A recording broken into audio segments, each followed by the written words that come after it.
Salut, chers amis en Jésus-Christ. Nous avons la joie de partager avec vous autour des lectures que l'Église nous propose pour la 5e dimanche du temps ordinaire, l'année B. Nous allons réfléchir autour du thème Jésus, une réalité imposante.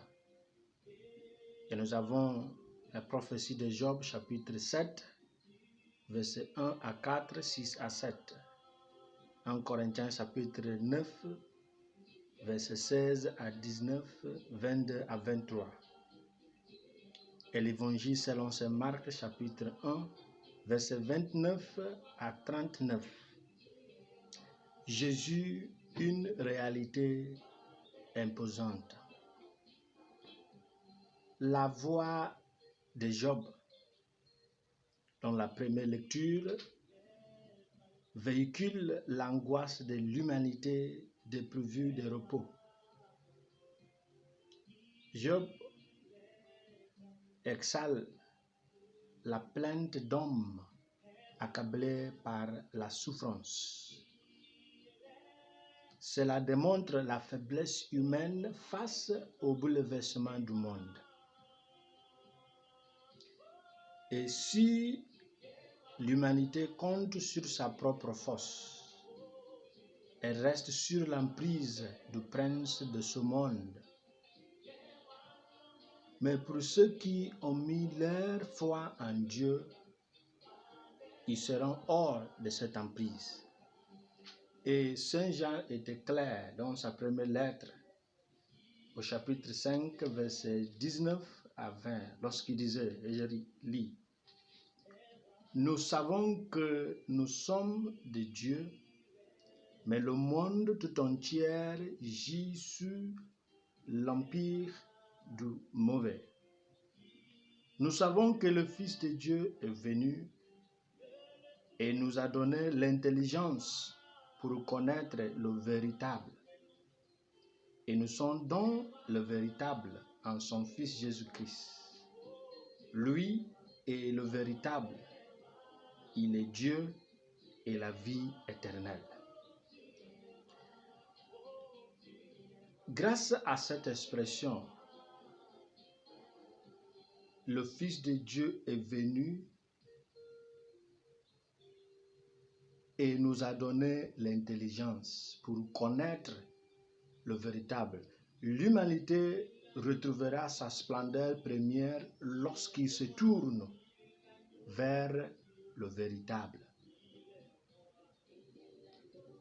Et heureux ceux qui découvrent le véritable.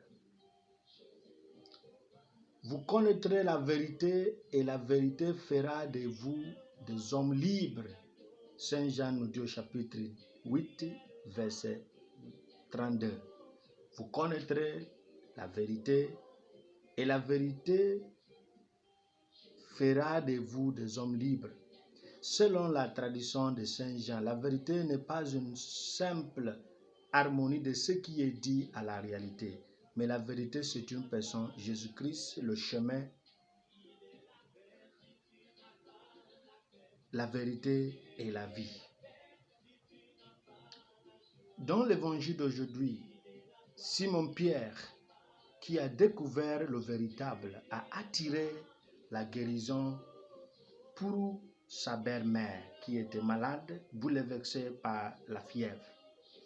De la même manière, tous ceux dont leur famille ou proches ont bénéficié du ministère du véritable sont dans une recherche et désir infini du véritable.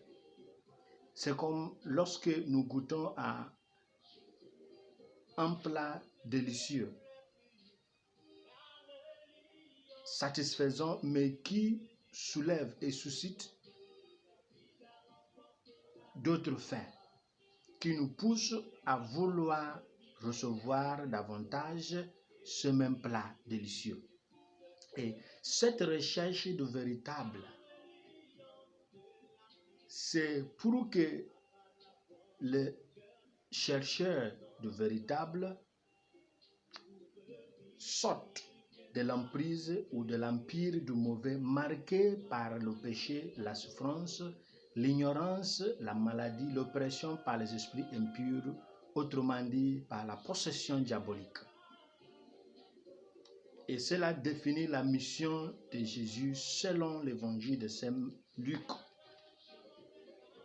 Et Luc nous dit au chapitre 4, la mission de Jésus, lorsqu'il disait au verset 18, « L'Esprit du Seigneur est sur moi parce qu'il m'a conféré l'onction pour annoncer la bonne nouvelle aux pauvres. Il m'a envoyé proclamer aux captifs la libération et aux aveugles le retour à la vue, renvoyer les opprimés en liberté, proclamer une année d'accueil par le Seigneur. »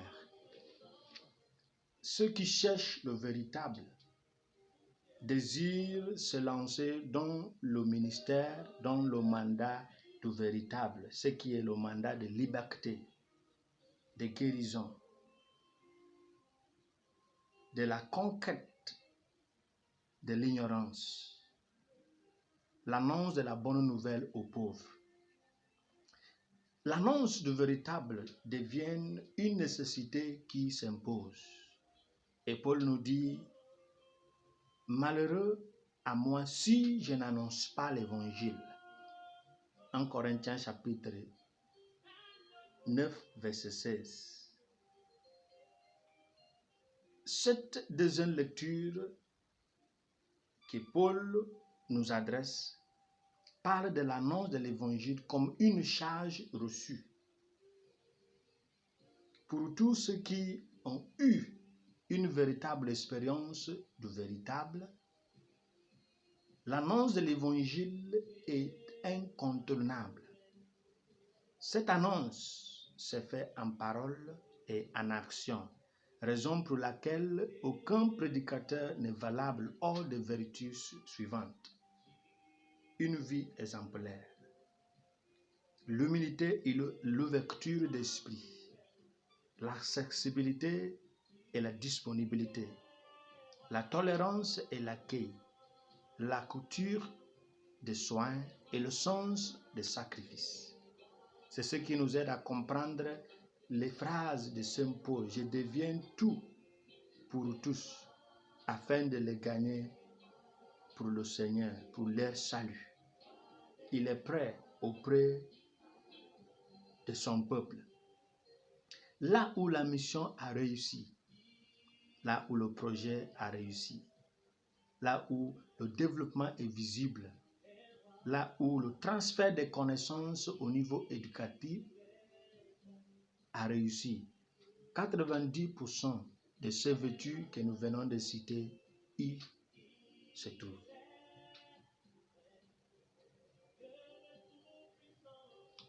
Pour ceux qui cherchent le véritable, pour ceux qui l'ont trouvé, ainsi que pour ceux qui l'annoncent, la vie du désert et des prières est une nécessité. Jésus se trouve dans le calme et dans la prière. Nous renouvelons notre union et engageons notre pacte avec lui et nous l'annonçons selon son propre contexte si nous gardons un lien avec lui à travers la vie du désert et des prières. Que ce message nous aide à faire asseoir Jésus qui est une réalité qui s'impose pour qu'il puisse transformer notre vie et nous accorder la joie de le suivre. Au nom du Père et du Fils et du Saint-Esprit. Amen.